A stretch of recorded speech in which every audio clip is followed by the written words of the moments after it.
Morning, everybody. Hope everybody's having a fantastic weekend. If you're watching this on Saturday, then chances are your Saturday did not go quite as well as you had hoped. Yes, I can talk again. Can you believe it? But yes, my voice is jacked, and it has been for about a week. So I've been sucking down cough drops, doing everything I can to get that voice back. I feel perfectly fine. But damn, is it a pain in the ass not being able to talk? So anyway, I mean, especially when you're somebody like me that just loves the sound of their own voice, right? So wanted to give you guys some updates, let y'all know what's going to be coming up as far as R&D goes. Let you guys know some of the thoughts that I had as far as trying to test some new products. Doing a little bit of R&D, some testing on throttle bodies for the Hellcat. And strangely enough, I'm a little on the fence as far as whether or not this is going to work. But I'm going to put my money where my mouth is. I'm going to try one of the Fastman 95mm throttle bodies. I got the last one, and that was pretty funny. Should be getting that in a couple of weeks. Now, here's the thing. First things first, I am not going to do any dyno testing with this thing. Dyno testing has proven to be, well, it's misleading. I'll just put it to you that way. And I'm going to take this in a little bit different direction. We're going to get data on KPA first, and then we're going to take it to the drag strip and see if the thing gets yields any better results. One of the funny things that we were kind of bouncing back and forth last Friday when we were at the track was, will it pick up anything? In other words, will the data be any different?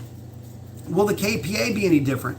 At the stock boost level, is there enough airflow for the blower to be happy at stock boost levels? From there, we might put this thing on some cars with a little bit higher airflow demands. So we'll go from there and just kind of see. First things first, though, we're going to test it on Chandelier. Chandelier is one of the more consistent cars. Actually, all of them are pretty consistent in the group. Chandelier has been real consistent, with last Friday having her run two high 1040s and one low 1050. She follows DA pretty closely, so it's pretty easy to do an A-B comparison. I may do an A-B comparison actually at the track with it. In other words, take the car to the drag strip on the stock throttle body, make a rip, bring it back around, cool it off, get the temperatures about the same if we can, and try to make another hit with that bigger throttle body. We'll see if it makes a difference. I have no idea if it will. I'd like to hope that it does, because these parts aren't cheap. You're talking about $500 showing up to your door. I ain't cutting me any deals, I'll tell you that. So we'll find out before you know it if this thing's any good. So let me check in with you guys real quick. Mark Saint saying, oh yeah, time for a Mason stream. Hope you're doing better than when I asked about your voice earlier in the week. Yeah, I've been feeling fine. It's just my voice is kind of jacked up. So saying, what's up, B? What's up, man? Goldberg checking in saying, yeah, it's got the arm flex. I like it. So, been putting in some work with Chandelier. She deserves a little bit of jewelry. So, this throttle body, again, it's going to be a Fastman through ported design, and it should be interesting, especially on a stock car. The other thing I was contemplating testing was, just some generic cold air. Problem is that we haven't had any good results with any of the other cars with the cold air, meaning that we haven't seen any gains with any of the cold airs, even with the pulley cars. So, that coupled with the larger throttle body, would it work better? I don't know. But the problem is, you're still looking at $1,000 ask, right? So, at what is in essence the exchange rate, money for horsepower is basically $100 per horsepower. Will the thing even pick up 10? Or the equivalent of 10 at the drag strip? Because putting it on a dyno, you got everybody going out to the spot tonight, by the way. So if you hear a lot of that in the background, that's what's going on. By the way, if y'all didn't happen to catch it, I put up a real short video of Sierra earlier today. That was a lot of fun. God, that truck is a riot to drive. By the way, that truck weighs as much as the Hellcat does. I did weigh it. Jermaine, thank you very much. Saying went to the drag strip for the first time in the RT without a tire. Is 1344 decent? 1344 is really good, especially without a tire. Put it in perspective, man. I mean, the cars from the golden era of muscle cars, 9 out of 10 of the ones that you've heard of wouldn't run a 1344, bro. So yeah, I'd say it's running real good. Anything less than a 14 is fast as far as I'm concerned. And hell, in some cases, a 14's quick. So just depends on the application. But for your car, yes, you did a good job with that one, my man. Thank you for sharing that with us. By the way, I'm going to be clearing my throat and horking something up, I'm sure, throughout the course of this video. Because, again, if you can't tell, I got some kind of throat thing going on. Actually, it's not throat. Well, yeah, it's just mainly vocal cords. Again, everything else is fine. No sore throat, no anything like that. Big Dave saying, would love to see your time slip numbers throughout. Hey, I'll tell you what, I'll give you the easiest way to see my time slips. Download HRP slips. Look up car number 1122. I post that up every opportunity that I get. I'm glad you reminded me to do it this time. Again, go into your app store, pull up HRP slips, and my car is 1122. It's got density altitude information, humidity information, the time that the run was made. All of that will be on my time slip at HRP slips, on the app of HRP slips. So download it, check it out. You'll have to play with it. If you swipe, like if you're holding the phone and you swipe to the left, it'll give you a box to put in the number, the card number. Again, mine is 1122. And you can peruse to your heart's content for all my time slips. They're all in there. Let's see. Oh, so saying the cold airs look good and they bring out the wine. That's actually the reason why I want to do it. Is to just add a little bit of theater to that car. Let's see. Oh, Smoking 05 saying he's thinking about doing a side exhaust setup on his TA like the old school ones. Do you think an H-pipe would sound better than an X-pipe? Bro, I know that an H-pipe sounds better than an X-pipe. X-pipes always will sound shrill. H-pipe sounds more like a tuned instrument. They both basically do the same thing, with H-pipes creating a little bit more torque down low in some cases. But yeah, H-pipe always sounds better, and it's always a little bit quieter too. Have a little bit more of a lower tone, and it's not as shrill as an X. As a matter of fact, funny you should mention that. I've been toying around with the idea of converting my car to an H-pipe instead of an X.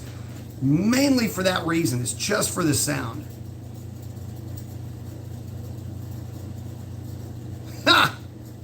Goldberg saying, please take it easy tonight. Stay calm and no toxic crayons and Gatorade. Actually, funny you should mention that. So we are on... giving this a shot. Blackout Berry Body Armor Super Drink. That basically sounds to me like something straight out of a bad translation. But anyway, figured I'd give it a shot. It's not sugar-free or anything like that. The flavor of it?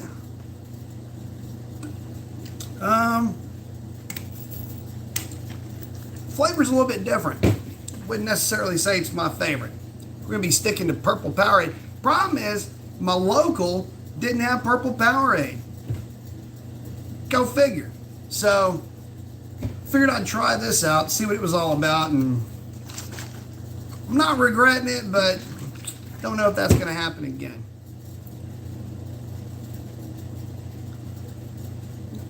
Smoke says, blower wine sounds great. Yeah, it does. Sorry, not saying, hey, Mason. What's up, Sovereign?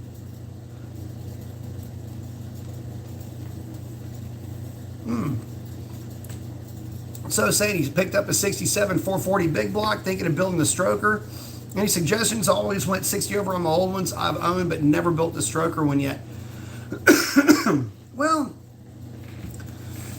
don't really have a lot of suggestions on a stroker 440. I know that there's some guys that'll get them out to what is it, like 467 was one, if I remember correctly. Depends on what you're going to be doing with it. 440s are a lot of fun. The only downside with a 440 is the head flow. You can make a 440, you can make any of them basically, I would say up to about 600, 650-ish horsepower is about the cap for that thing anyway. It's already got a pretty decent amount of cubic inches, so just depends on what you're doing with it. But I don't have a ton of experience with the older stuff for specific builds, other than just stuff I've dynoed. I don't know a whole lot about the, like, what part numbers would be the best way to go or anything like that.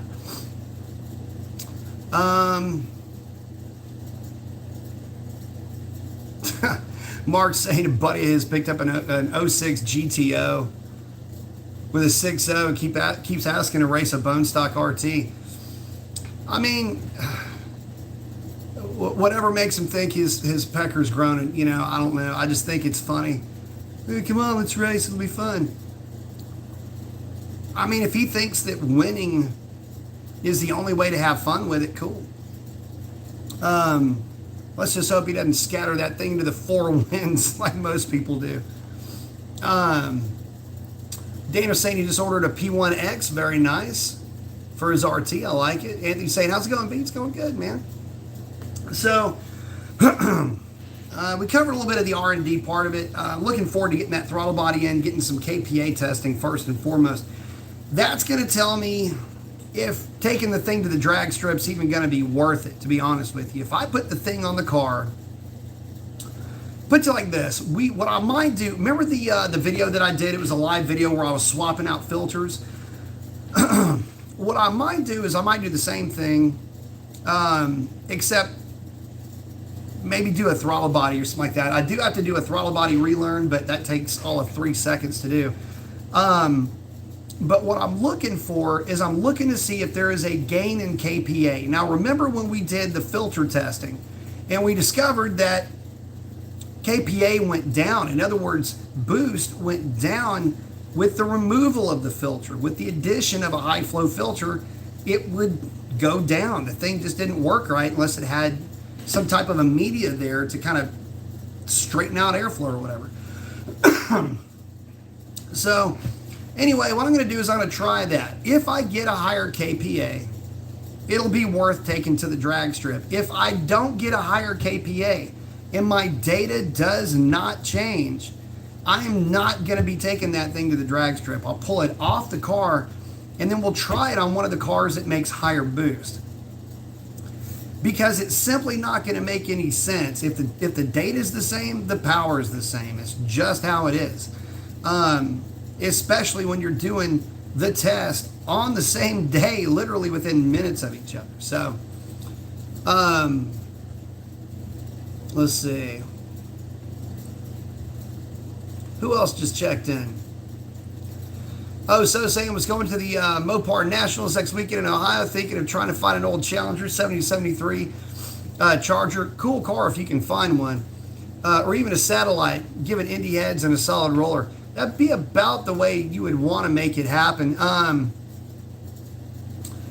always liked the 7071, finding like a Sebring or a satellite rather. I've always liked those cars. I was a big fan of those cars when I was a kid, so I don't know. If you can find one, that'd be great.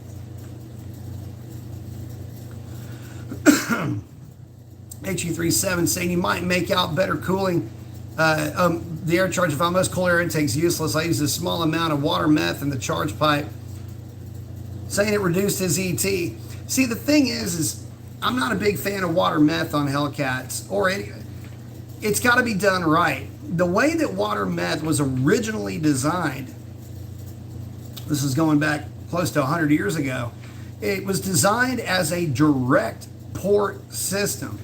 And the reason why it was designed as a direct port system is because of distribution issues, where you end up having this fluid going through a compressor, being the supercharger, which basically becomes a nucleation site at the bricks. And now you've got basically droplets going into your engine. Not necessarily a good thing. It's a whole lot better to have it as a direct port setup. And what I found is that a lot of those systems just end up making a mess. Yeah, they'll cool down the inlet charge. But personally, I don't know that I've seen it do any good. I have seen vehicles that have been tuned around those kits.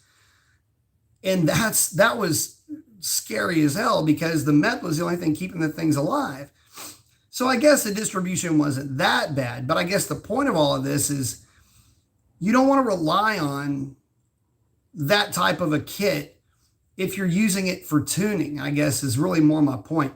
If it's a supplement, you might have been picking up some ET because you threw more octane at it with the kit more than anything else. That's more what I've found. It has rarely anything to do with charge cooling as much as it does introducing more octane and keeping the thing maybe from riding a knock sensor. So I know some people that have had really good experiences with those kits. We used to put them on some of the heavier, some of the more heavy artillery type of a build. And, we're running them based off of injector duty cycle. And I mean, it would work. They worked out great, but I just, scares me a little bit if it's not a direct port. If it's direct port, that's a completely different story. And, yeah, you can get pretty freaky with that stuff on a direct port system. VA saying, hey, good evening. Hey, what's up?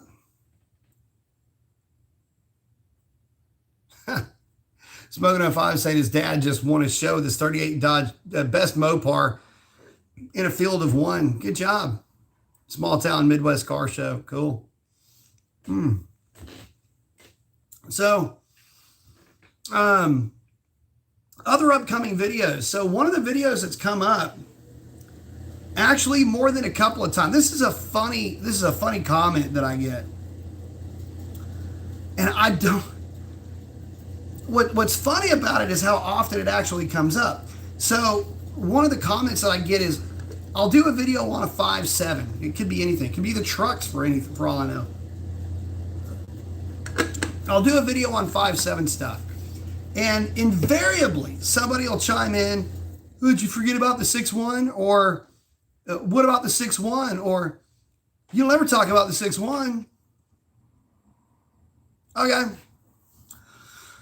So I may be circling back around on the 6.1 topic. Now, it's not necessarily a topic that I shy away from, but I got to be honest, it's a topic that I kind of forget about. And I hate to say it like that, but there's a reason why Dodge released the 6.4 into the world. There's a reason why Dodge doesn't make the 6.1 anymore. So do I like them? Yeah, of course I like them. In fact, one of my all-time favorite vehicles that I've ever driven, and it's one of 3 vehicles that I wish had never left the shop, one of only 2 vehicles that I said I will buy without question if it ever comes up for sale, is the TTS D100 that has a 6.1 with a nag 1 in it. I'm the one that did the initial tune on that truck. I loved driving that truck. It's one of the best, well sorted out vehicles I've ever driven from just a fun power to weight ratio standpoint. So the platform is pretty badass. The problem is that everything else is bolted to that platform. But anyway, I'd be more than happy to talk about that thing. And, if you got any questions on them, I'd love to answer them. But they do have their advantages. And the advantages are really in favor of the guys that like to modify their vehicles. If you're the type of guy that wants to tinker with his car, 6.1's pretty much the way to go. If you're not, don't buy a 6.1. It's kind of the long and short of that video right there. Ray's checking in, saying, "What up, buddy? What's up, man?" Smoking at 5 saying, "I've heard you praise the 6.1 quite a bit." Yeah. What? So yeah, I mean, the thing about the 6.1, first of all, it's the best looking engine platform out there, right? Of any of them. One of the one of the things about the 6.1 that a lot of people forget is it's more or less Dodge's version of an LS platform. That car, that setup with a cam that looks like this, you'd be looking at like an ICL of like 108, 224, 230-ish type of a cam on a 113 or 114. That is going to be a riot in that car. And the thing is that you don't see a lot of guys taking it to that point. And a lot of the reason for that is they still have the money to do it. A lot of times guys are buying 6.1s because that's the price point they can comfortably afford. So big modifications on the car that is kind of costing you a lot of money already kind of hurts. But if you decide to get one, that combination right there, obviously with the tune, long tubes and everything else, pretty badass little combination, no doubt about it. Let's see.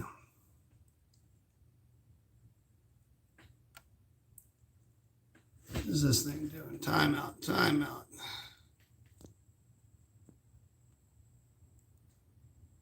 There we go. Superior Fits checking in, say, "What's up?"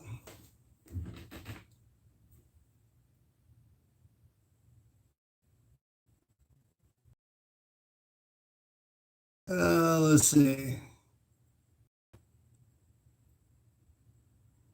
What is this?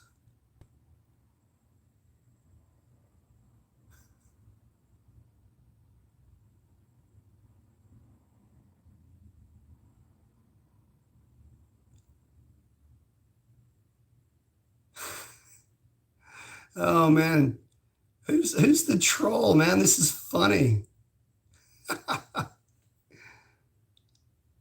Let's see. Brennan said he's in a car group here in was that New Jersey?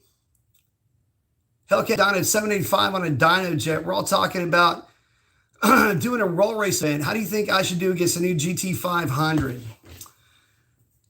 GT500s are pretty stout on a roll. They've got a lot of RPM in their favor, quite a bit of power on their side. So only one way to find out. Hit it. See what happens. VA's asking if I ever do the bracket racing. I don't do bracket racing anymore. The reason why I don't do bracket racing anymore is I really don't have time for it.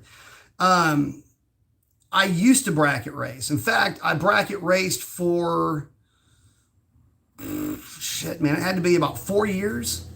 On again, off again with some of the local events and had fun with it, but bracket racing, it's really not my thing. I'd rather line up heads up or just, go after, making hits with, the idea of actually setting a record or trying to get data on parts.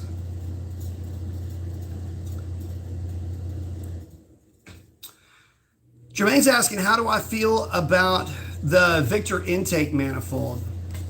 The Victor intake manifold, I've got mixed feelings on it. I've only used it in stroker combinations. And the reason why I've only used it in stroker combinations because it's really hard to beat the stock intake manifold, even with, fairly moderate 426 builds. But I can tell you this, we've been able to make some pretty decent power with it with the stroker combinations. And I would be willing to bet that anybody that has one is probably going to tell you that they wish they hadn't bought the thing. Reason why I say that is because most of the guys that have them are running stock displacement. I'm sorry, larger displacement.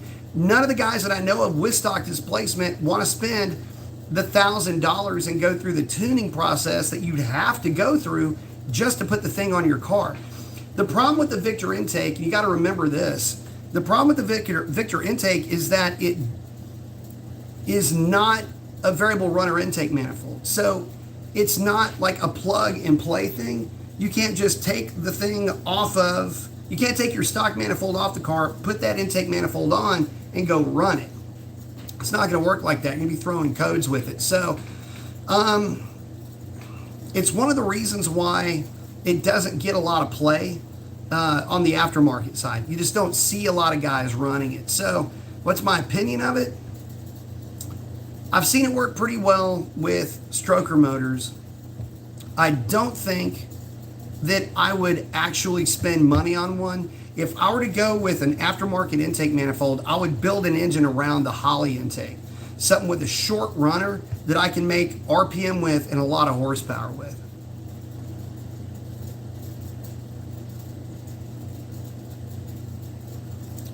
Let's see.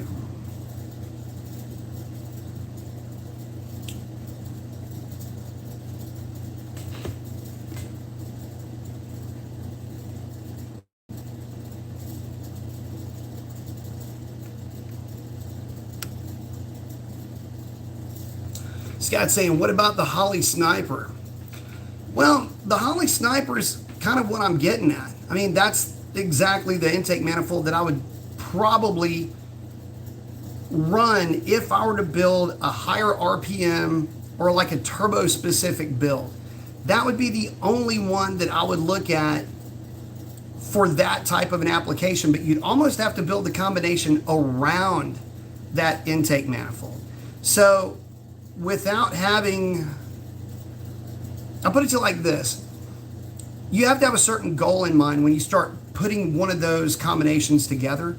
And running that intake, what it's going to do, it's going to shift your power over by about,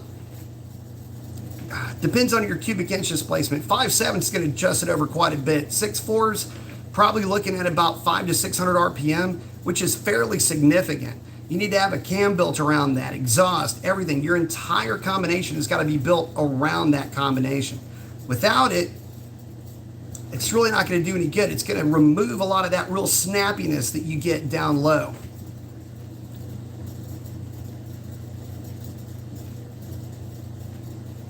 And that's the main thing. The main thing you want to look at, though, is what is your budget? What kind of money are you really looking to spend? And what kind of money do you think is appropriate for the number that you're trying to run? If you don't have a track that's local and you're mainly doing roll racing, you're really looking for only high RPM, I would say the Sniper is pretty good. But again, you've got to build the car around that, and a lot of folks haven't done it. Truth be told, you'd probably be better off if it's just a street car and you're out having fun with it running that stock manifold.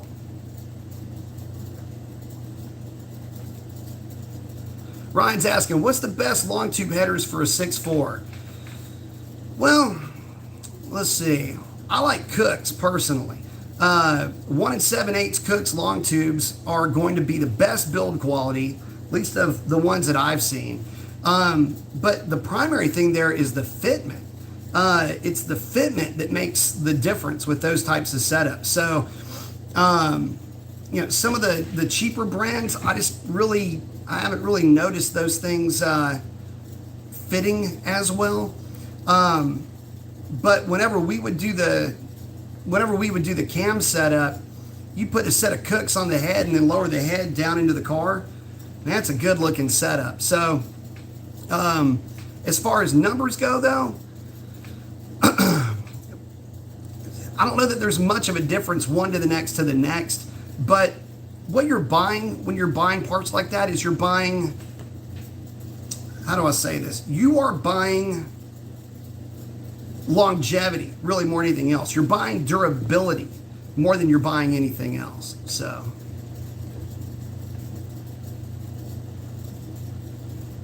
this guy's saying he wants to squeeze every ounce of horsepower out of a 6.4. Man, the only way you can squeeze the most out of a 6.4, dude, obviously cam, headers. You got to go with tune. You've got to go ported intake, larger throttle body. The problem though, when guys say they want to squeeze the most they can out of a 6.4, they don't really mean that. What they're really talking about is they want a really strong running street car that they can put regular gasoline in and have fun with. The issue that you have is that costs a lot of money. And the economics of this thing, the way that it works out is, you know, when I did the last breakdown, it ends up running, to get a really strong running 6.4, you're looking at about $6,800. $6,800 will put you with cam, tuning, headers, high blow cats, stanky tie bars and collars, better springs, push rods, the whole bit. Does not include ported intake or throttle body. Can consider that kind of optional, but I'd still recommend it. But all in, that's about what you're looking to spend. And the gain that you're going to get on a 6.4 is usually going to be, I mean, from bone stock on a dyno jet making 430 to, with cam and everything but the kitchen sink thrown at it, making just shy of 500. The best you can hope for and have a streetable combination is about 60-ish horsepower. Sounds like a lot, but it also doesn't sound like much considering the money that you're spending. But you got to remember, the game that we play costs about $100 per horsepower. So when you think of it like that, you're basically looking at kind of the going rate, $100 per horsepower. If you really want to get any more than that, and again, think of the money that you're spending, you're going to have to start cutting weight, start saving up for something that's already faster to begin with. Now, plenty of guys have gone really fast with cammed 392s in really good air, lightweight, you know, some good race prep, if you will put you in the 10s. So you can put one into the 10s and still be streetable. The big issue comes if you want to start messing around with that torque converter. It's the torque converter question that really starts to screw guys up. And to be honest with you, a lot of the guys haven't really played with it that much. The truck guys have got more of a line on this than the car guys do. Maybe it's because the trucks don't make as much power. They're a little bit easier to tune. The converter works a little bit better with it. I don't know. But I can tell you that we never really messed with anything that didn't utilize the stock converter. And the reason for that is nobody was campaigning a 392, like a hardcore 392. And when I say hardcore, I mean gutted doors, fiberglass or carbon fiber hood, door skins, trunk lid, stripped out interiors and all of that. Nobody was doing that. But if you look at the trucks, that's a completely different story. You got a boatload of guys that are doing whatever they can with those trucks to get a crazy number, and the truck guys are getting crazy numbers. So maybe it's a question of commitment more than anything else. I don't know. Mark's saying, does swapping out an intake manifold affect whether or not you can install a supercharger? No. As a matter of fact, the intake manifold will only make, like, for example, if you put a Pro Charger in the car, a Pro Charger, like a centrifugal style supercharger, will take the power that you're making and it will push it out. So if you're making peak power at, say, 5,500 RPM, a Pro Charger will, with the stock manifold, push that power out to 6,000 RPM. I actually like to see a long runner intake on any combination that's using a centrifugal supercharger. The reason for that is it helps the car to have a little bit better street manners in general all the time. if you have a car that has a shorter runner manifold and has a centrifugal supercharger, it is going to be dead down low, and it's only going to want to make power at the very top of the RPM range. For some guys, that works out pretty well. If you've got a real aggressive torque converter or you're doing nothing but highway pulls, might not necessarily be a bad thing. But for most of us that are out basically mashing the thing on the street, if you need to hammer that thing from a dig, it's just going to be dead. You're going to be playing catch up all the time. And sometimes you just don't have the real estate to play with. So, Sovereign saying, enjoy the 6.4 stock as is. That's what I do. A lot of guys do that. Want more? Get a Hellcat instead. A lot of guys will tell you to do that. I tell you what, I can walk y'all through the economics of what does it take to beat a Hellcat with a 392 car. You'd be surprised on how little that is, depending on the venue and depending on what you're actually doing with the car. It doesn't take much to beat a Hellcat. Guys, remember, I used to go sniping after Hellcats. So just remember, I was that dude.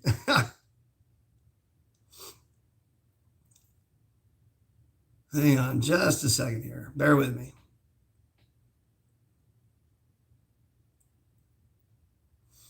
So saying once it gets over $100 a horsepower, it's time to start looking for something new. Man, I'm telling you, that is the going rate though, isn't it? It's nuts. Oh yeah, cheaper to get one in the long term if you can get an absolute steal. Yep. Sovereign saying, yep. Captain saying, what's that, Professor? It's been a hot minute since I've got to catch a live chat. Good evening, everyone. What's up? Yeah, so saying, I try and preach it. If your budget's around $60K, counting buying the car, that price, just get the Hellcat. Yeah.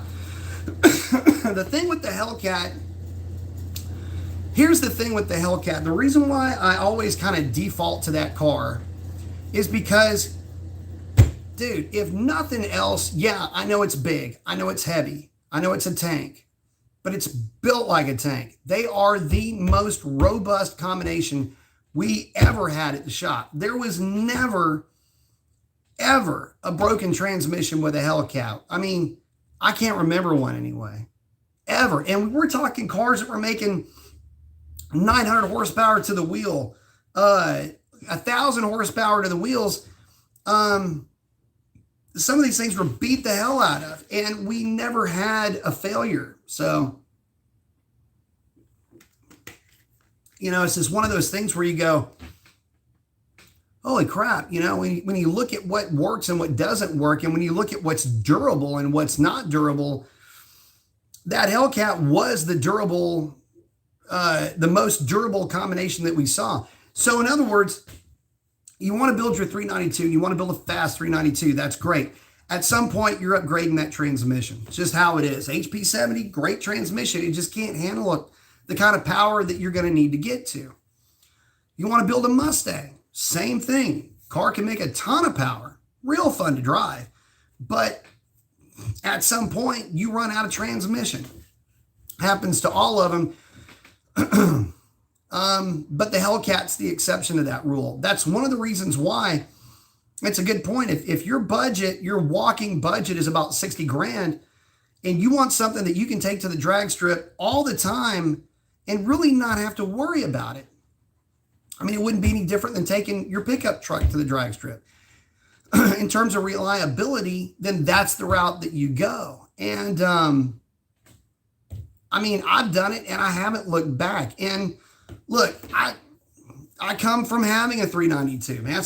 What's the car that I base the channel around, that and my truck. So, you know, for the guys that want to stay strong and stay loyal to the NA cars, look, man, the sky's the limit. You can throw money at the thing until it's as fast as you want it to be. But then you're talking about a race that is won with cubic dollars, not cubic inches. So, so if the question is, well, what's the fastest I've ever seen? I don't know, 1070s? I mean, not slow, right? But this is a 440 stroker with a lot of bells and whistles and a lot of money and a whole lot of time thrown at it. Wasn't our car, because by the time anybody got to that point, they were already buying a Hellcat. So we never did any of these full house builds on a 392. We did some stroker motors, sure, but you know, those were more street based, you know, 230, 236 cams, stuff like that. But you didn't see anything super hardcore for the 392 because of that reason. You put so much money into the 392 and it's still not as fast as a Hellcat. You got to be really loyal to, and really dedicated to the cause of naturally aspirated to go and stay with that route. Because the 392, like I say, it's all about that transmission. Ken saying, I miss driving my SRT 392 on the street. The red eye wants to kill me or put me in jail. And Sovereign says, to be honest, and this is a very manly thing to say, or it's a man thing to say when you're honest. It's you're being true to yourself and others. To be honest, the Hellcat is a bit too much power for me. Thank you. Thank you for saying that, and thank you for being honest about that. Because, look, unless you've got a drag strip within about an hour and 15 minutes of where you live, the Hellcat is a little bit much on the street. A little bit too much on the street. You can't play with the Hellcat on the street. What do I mean by that? Well, what I mean by that is this. Go back and look at the videos that I've made when I was doing the tire testing. Look at how fast that Hellcat goes from, I don't know, 40 to 130, 60 to 130, 70 to 130, plus. It gets to a speed that is obscene so fast, and you are gathering up and collecting real estate at such a rate that you almost can't have fun with it. It is a job at that point. You are head on a swivel. Actually, your head's not on a swivel. Everything's relaxed. Everything's good. Ultra heightened sense of reality. Everything's being taken in, making sure that your field of vision is not tunneled in, making sure you're seeing everything, because you are soaking up road so fast that if anything happens, you can't react to it. You will be on top of it by the time your reaction warrants a reaction. In other words, by the time your reaction warrants the actual action, you will have already been past the thing that you needed to avoid. 392 cars, on the other hand, are a riot on the street. They'll still get you from zero to jail in about 5 seconds, but the idea is that you can do whatever you can do with that car on the street, whatever you can do with it on the track, you can do that on the street. You can dead hook with those things. So, I guess, the point here is this. You're exactly right, Sovereign. The Hellcat is a bit too much power, not just for you, but for anybody. Saying to be totally happy with the 6.4. Most horsepower I've ever driven was 300 horsepower. 6.4 would be a huge step up. Everybody wants to be BMOC, right? Big man on campus. Everybody wants to have the fastest thing out there. Let me tell you something. As somebody who has had one of, not necessarily the fastest, but one of the fastest contraptions, whatever it was that we were running, when we were doing all the roll racing back in the early 2000s, it wouldn't compare to the stuff that's out today that's considered fast. And we were doing 100 to 200 mile per hour hits. You talk about stupid. The stuff that's out now that is really fast is even half again faster than that. A car that could go 100 to 200, and that was a rip. These new cars will go 100 to 200 as fast as most cars that you will ever ride in can go 60 to 130 miles per hour. It's crazy just how fast some of this new stuff is. And it's fun to have fun. You know, again, I put that video out earlier today of Sierra. I don't think in that entire video, I don't think I got to 90 miles an hour. Maybe I got to 90. I don't even think it did. But maybe it did. Let's say it got to 90. I had tires spinning, squealing, tire smoke, engine revving, shifting. I got noises going on. Engine making all the sounds. Wind noise, the whole bit. Truck's about as stable as a freaking bipolar girlfriend. Thing is going, you know, kind of doing this. It's windy. The truck's a little bit unstable. And I'm having a riot, basically going the speed limit in that thing. So you can have a lot of fun. It's the horsepower is not what makes it fun. And if the internet, if you want to believe what the internet wants to tell you, you know, the Plaid must be the most fun thing on the road, right? Don't even get me started on that.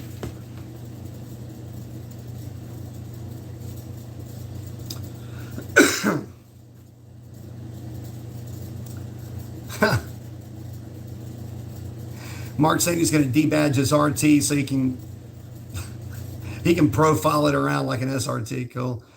KB saying, what's the difference between the Super Stock and the Red Eye? Is it just the 10 horsepower? It's a slight difference in the tune. The Super Stock will rev a little bit higher. That's the only reason why it's getting another 10 horsepower. Super Stock's got smaller brakes. It basically has Scat Pack brakes, which makes them lighter. It's got different suspension, and it comes with the Demon wheels and tires. That's basically it. They all have 309 gears. So saying, yeah, don't forget to have deep pockets if you want to modify one of these things, because it will cost you in the long run for sure. So saying also had a question, what's in the 1320 pack on the Scat Pack? So the 1320, a few differences. One, it's got a little bit different suspension. Second thing is that it may have a little bit different torque converter, although the 1320 torque converter has the same part number as the stock Ram F-150 torque converter. So I don't know if they just put a truck torque converter in it or not, if there's a difference. I've never gotten into the stock torque converter numbers or anything like that. But if there is a difference, that's where the difference is. There's a couple of software changes to it, but the bottom line is that it comes with drag radials, a little bit softer suspension, and I'm just trying to think of relevant parts that would make it any quicker. You can get it with a full seat delete, so you can get a passenger and rear seat delete, or just a rear seat delete. But there are no other mechanical differences, so no different rear end, no different transmission, and no different engine in that car.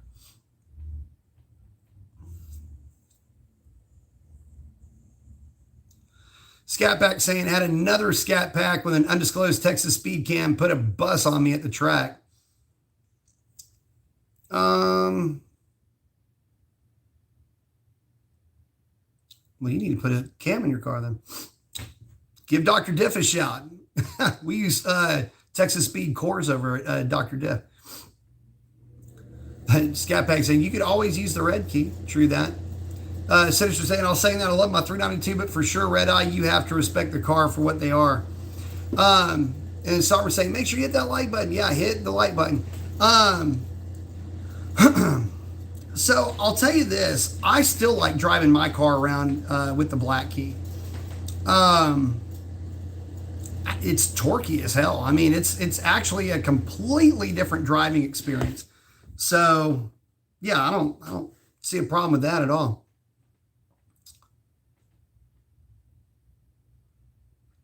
Sorry saying, oh hell. Anthony saying, Hellcat is self-control, otherwise you go to jail or wreck it. That is absolutely the truth right there. Ken saying you can drive a 6.4 sideways on the street with little worries. That's actually kind of true. Both of them are actually pretty easy to modulate.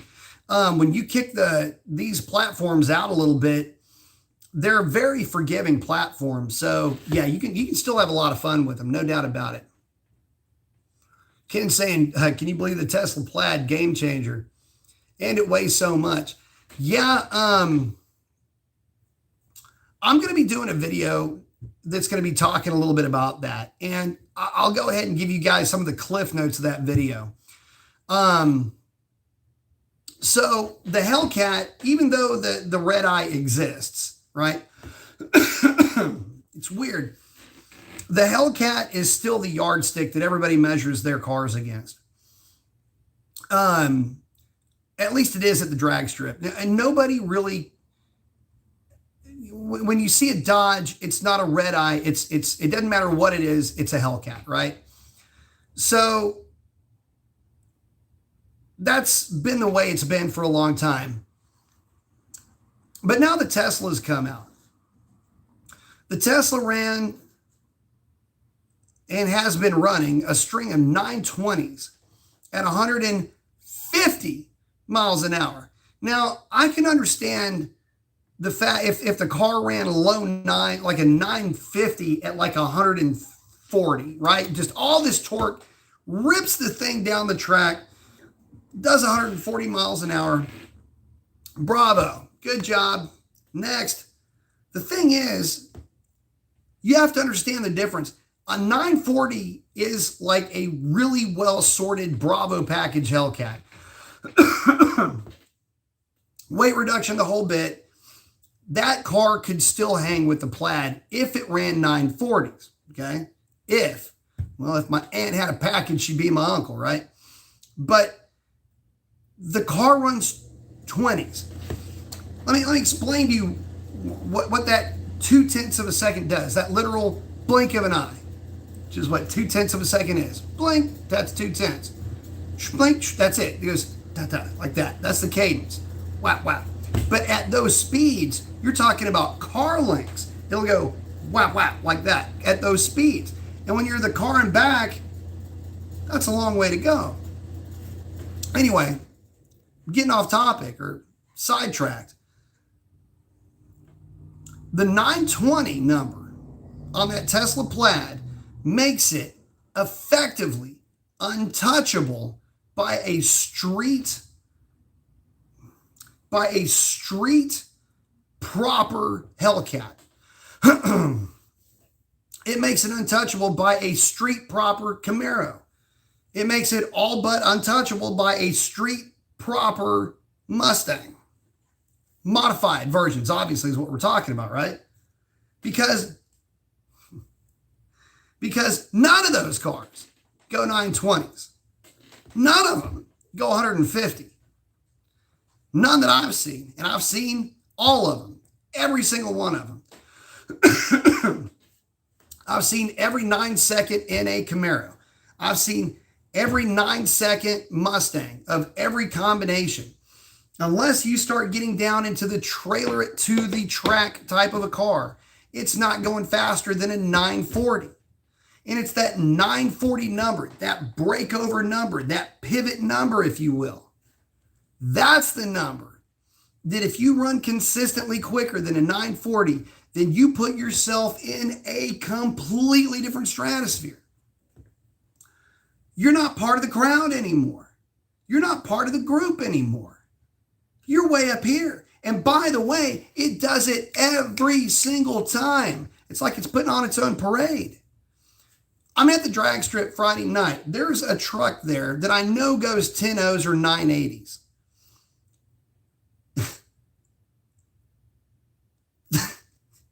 Oh, I think it made one clean pass. There was a couple of Camaros that I know for a fact run 960s, 970s. NA cars, completely stripped down, look hysterical. They got the elephant thing, scoop everything. Make a clean pass 2 out of 3, 3 out of 4 times. Otherwise, there's some kind of a problem. My Hellcat makes the same pass every time. All of our Hellcats making the same pass every single time. All the NA guys Mopar. Same pass every single time. None of us running anywhere near 920. So, the way that I see it now is all of these badass trailered in or driven to the track grudge racer looking cars are all the B team now. They are the freaking B team. I don't care how much money you spent on your Camaro. I don't care how much money you spent on your Mustang, how much money you spent on your Hellcat. If you drove it to the track, you ain't running 920s. All right? Real talk here. It ain't happening. Some dude or some chick in a Tesla Plaid at 90% charge can make 6, 7, 8 passes that night, not worry about cooling off, not worrying about fuel, not worrying about fuel starvation or fuel slosh, anything like that at all. Go heads up with everything that drove to the track, and freaking 95 out of 100 races win. You know how many times you'd have to go to the track with a Tesla Plaid and lose? Think about that for a minute. And if you strip that thing down, run 9 O's. Get a bunch of weight out of it, run 9 O's. What? You mean to tell me for $130,000 I can have a car that runs 9 O's? I know people that have spent more for a slower car. Actually, all of them that cost more are slower than that Tesla Plaid. Think about that. Every Aventador, every Longdaraga, every Dingamagoo, every other damn unpronounceable name that they come up with for these freaking cars that look like spaceships, every McLaren, every single one of these numbered cars, 720, 670, 650, 454, 392, it don't matter what it is. It's going to lose.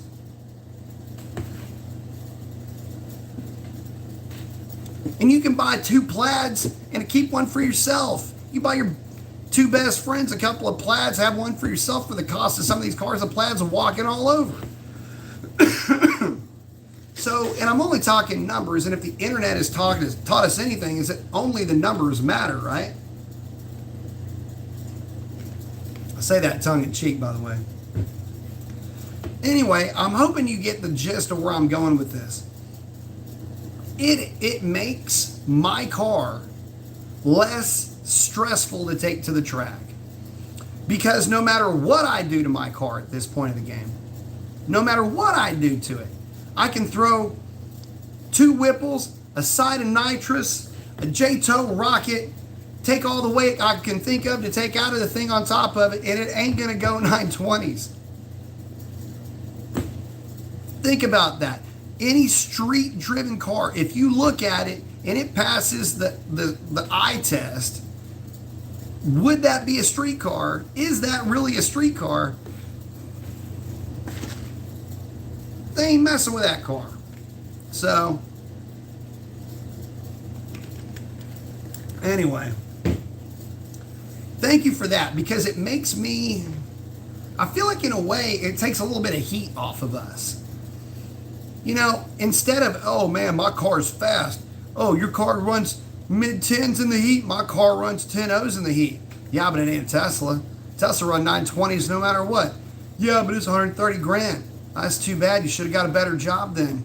Maybe get a second job. Since you're talking about how fast your shit is, Tesla's faster. In fact, one might be showing up here in a minute. Better get ready. Show that Tesla your ass, right?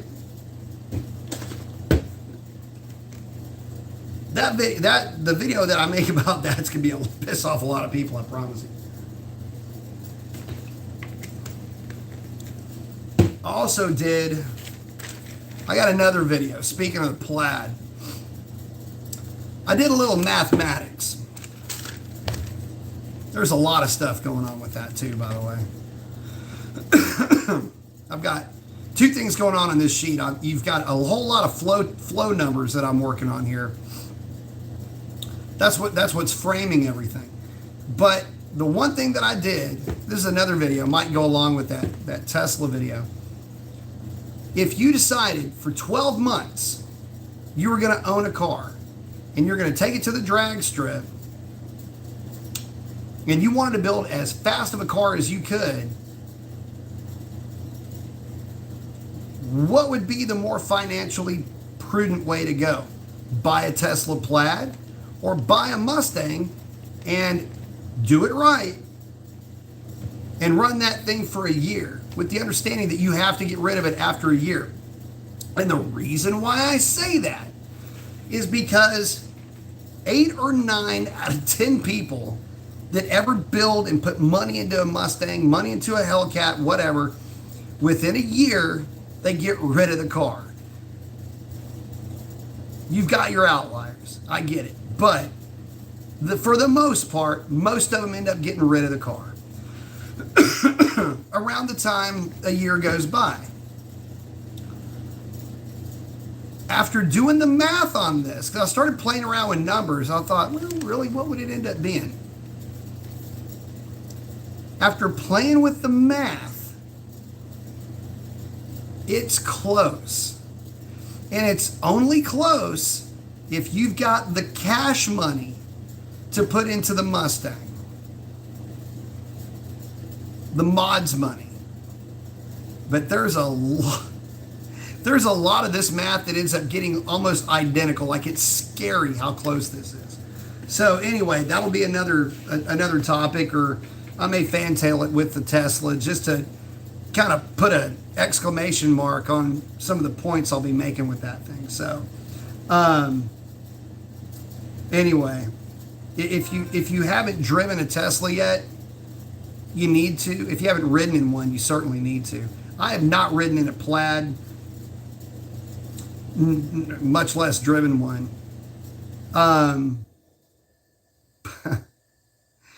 But I can tell you this, I think I'm going to keep it that way. And no, I'm not getting rid of my Hellcat. I like that car too much. Someone's saying, where is Dr. Differential? I have no idea. Oh, 6'2" saying the Plaid will be banned from tracks because they're way too fast and about the 150 mile an hour thing. So the rule is, first of all, the rules have been being bent already with a lot of these cars.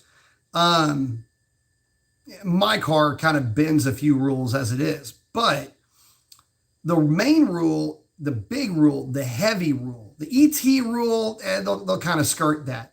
The heavy rule is the mile an hour rule.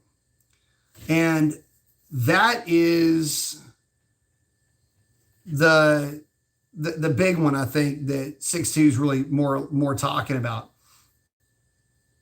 The reason why the 150 rule is the heavy rule, 150 mile an hour rule, is because at that speed, at a given weight, it is difficult to bring a car to a halt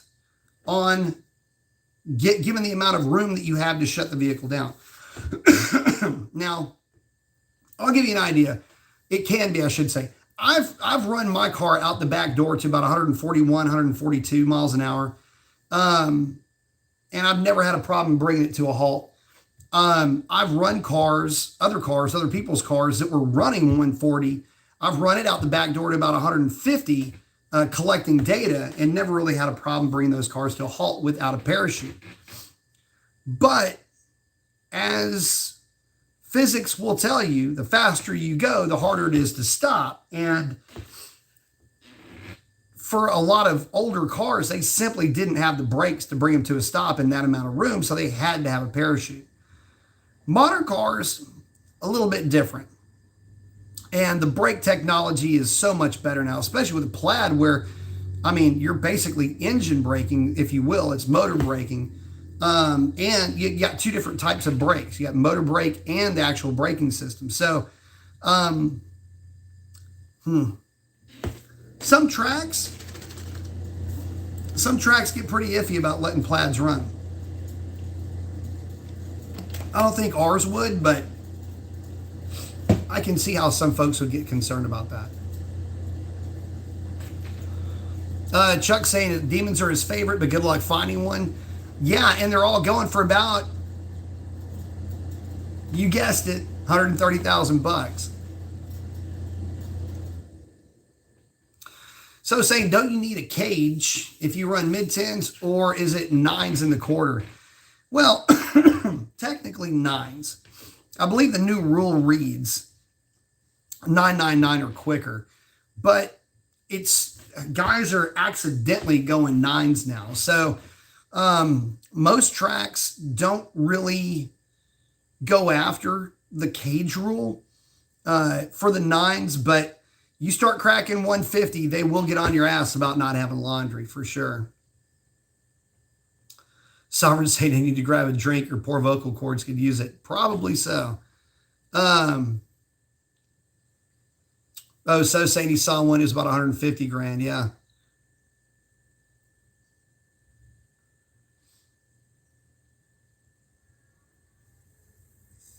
Oh, Chuck's talking about the 640 horse Pro Charged RT. Yep. Sovereign saying Tesla won't break a sweater, bat an eye. No, it won't. Tux is in, saying what's up. Yep. Yeah, I know. Sovereign saying Racer X. Oh, frick. Yeah. Chuck saying Bugatti goes 304. Yeah. The Chiron Super Gelatinous or whatever it's called. Yeah, but what does it run in the quarter? I don't know if it runs 920s. Sovereign saying the Soul Snatcher should be able to eat a Tesla. You hope. You certainly hope so. Scat Pack's asking, do cammed cars legally pass inspection in Texas? Well, let me put on my glasses of lawyering real quick. All right, so technically, yes, if the car is over 25 years old. In that case, the car may not have to have actual emissions testing. It falls outside of the guidelines. It's considered a classic car or an antique car at that point.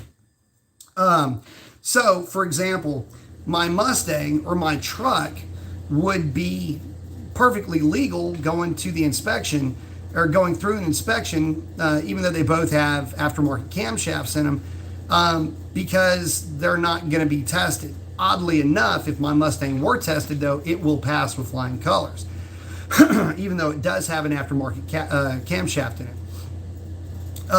Technically, for some, no. But if your car has catalytic converters, then chances are you're not going to catch anybody that's going to really raise an eyebrow unless you're in, like, I don't know, Austin, where their rules are more strict than California when I moved to Austin from San Francisco. So in some cases, it's not going to be all that, it's not going to be all that hard to get a car passed with a cam. Most guys, again, if the OBD2 checks pass, then you're good to go. And, for the most part, again, like I say, if you're running cats, you're going to pass either way. Hang on. Come on, Pepsi, work your magic.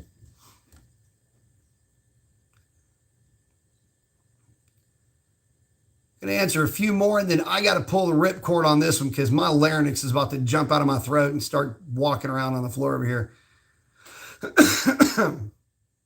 Tux is saying, Jesus, Jack Voice Edition, yeah. Summer Night saying, a year, that motor is going to be worn bad. Yeah. Summer saying, the Tesla after a year is still going strong. Yep. Just shove the Plaid in a Hellcat. Funny you should say that. There's a look up Tesla swapped Satellite? Tesla swapped Roadrunner? Anyway, somebody did the swap. I don't like the rims. The rims look like absolute pickled dog shit on that car. But there is absolutely no arguing the fact that thing is fast as shit. Or should I say strong? Because the way that thing runs is pretty freaking nasty. Sovereign saying regenerative on the Tesla. Yep. Rift saying, sup, B? Hey, Rift. Yep. Sovereign saying glasses of lawyering. Oh, Rift is saying there's a new law in Cali that says if the car is tuned, it won't pass smog. That's right. Past July 16th or something like that. And yeah, you have to put the car back to the stock tune. Basically, you have to revert it back to stock to get it inspected, which is freaking stupid. Mark saying from Professor Mason to District Attorney Mason, exactly. Riv saying very few carb certified tunes, unfortunately. Yeah, I know.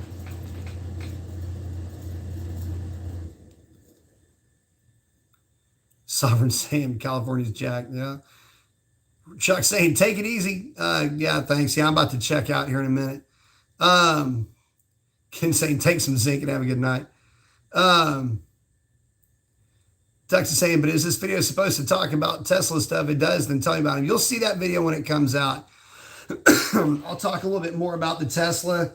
My thanks to Elon Musk for effectively putting that car in a completely different league than all these other cars that are out there and making me feel good because I didn't spend any money on my car. But at any rate, guys, if you can't tell, voice is still not 100% back yet. But I am on the mend, way better than what I was before. I was going about a week worth of about every symptom you can have. So anyway, about to be back on that horse, but I just got to let this old voice chill out. So with that, I'm going to wrap it up. I want to thank each and every one of y'all for hanging out with me. Could not, would not do this without you. We're going to send it, don't bend it. Keep your shiny side up. And with that, that is a wrap. Ray, miss you, love you. And we'll see you on the next one. Adios.